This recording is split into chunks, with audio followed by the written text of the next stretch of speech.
Imagine earning $30,000 a year, paying rent, buying food, handling unexpected emergencies, and still building enough savings to survive an entire year without a paycheck. It sounds almost impossible, but here's the strange part. Building an emergency fund isn't only a problem of income, it's a problem of having the right system. Because two people can earn exactly the same salary and end the year with completely different financial lives. One has thousands of dollars safely saved. The other is waiting for payday, wondering where all the money went. The difference isn't always intelligence. It's what happens to the money between the moment it arrives and the moment it disappears. And today, this is Money Explained. For most of human history, people didn't have modern emergency funds. If your harvest failed, your family helped. If your business collapsed, you depended on your community. And if you became seriously sick, your financial options could become painfully limited. Modern economies changed all of that. Today, we have salaries, bank accounts, credit cards, loans, insurance, subscriptions, automatic payments, and digital banking. These systems make life easier, but they also created something powerful: financial distance. You can spend money without physically seeing it disappear. And that's where the psychology begins. The first step to building a full year of emergency savings is understanding exactly what you're trying to protect, not your lifestyle, your survival. So instead of asking, how much money do I want saved? Ask a different question. If my income disappeared tomorrow, what would I absolutely need to keep my life functioning? That number becomes your emergency baseline. Let's say you earn $30,000 a year. That's about $2,500 per month before taxes. Now imagine your essential monthly expenses are only $1,500. A full year of survival wouldn't require $30,000. It would require $18,000. And that distinction changes everything. Because suddenly, the goal isn't to save your entire salary. The goal is to save 12 months of essential expenses. And here's where the system becomes interesting.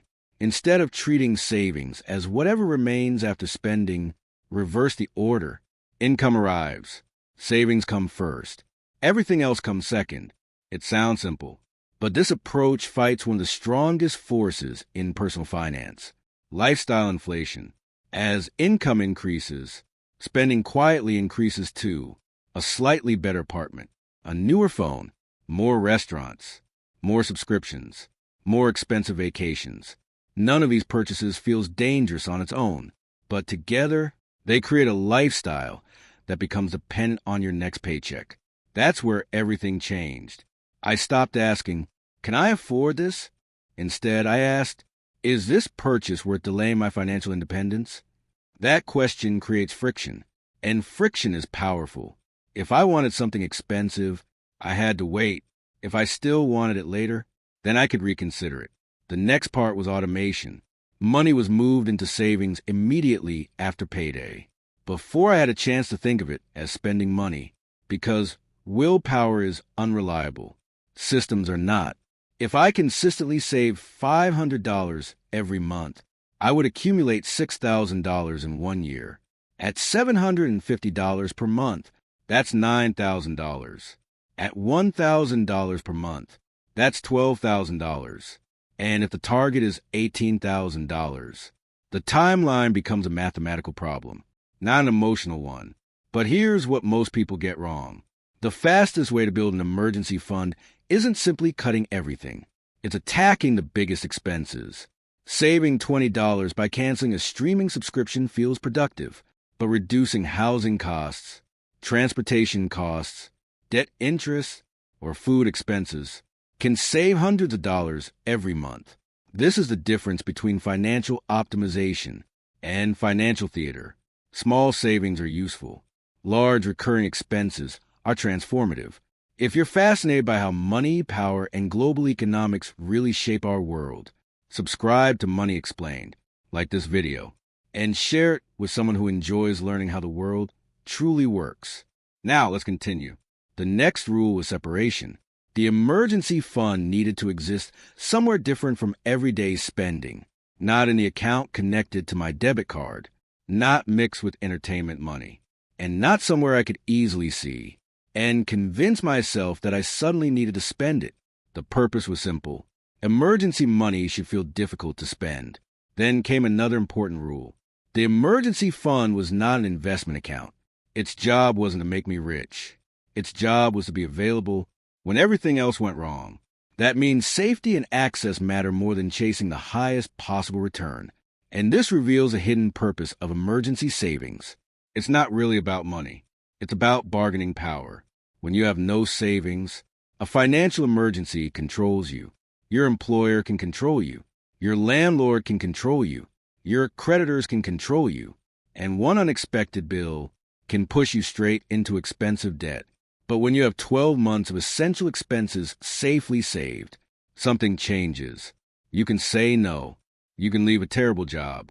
You can survive a business failure. You can handle an unexpected repair without immediately reaching for a loan. The money buys something most people underestimate: time. But there's one final twist. A full-year emergency fund isn't the finish line. Once the emergency reserve is complete, the same monthly savings habit can be redirected into investments, a business, retirement, or other long-term assets. The system doesn't disappear. It evolves. And that's the real lesson. We often think financial freedom begins when we earn more money, but sometimes it begins when we stop allowing every dollar we earn to immediately become someone else's revenue. Your salary is income. Your savings are protection. Your investments are ownership. And the distance between those three determines how much control you actually have over your life. The ultimate goal isn't to accumulate money, just to watch a number grow. It's to reach the point where one bad month cannot destroy years of progress. Because wealth isn't only about how much you can afford. Sometimes, real wealth is the amount of time you can afford to breathe when everything goes wrong. Thanks for watching Money Explained. Don't forget to subscribe, and I'll see you in the next video.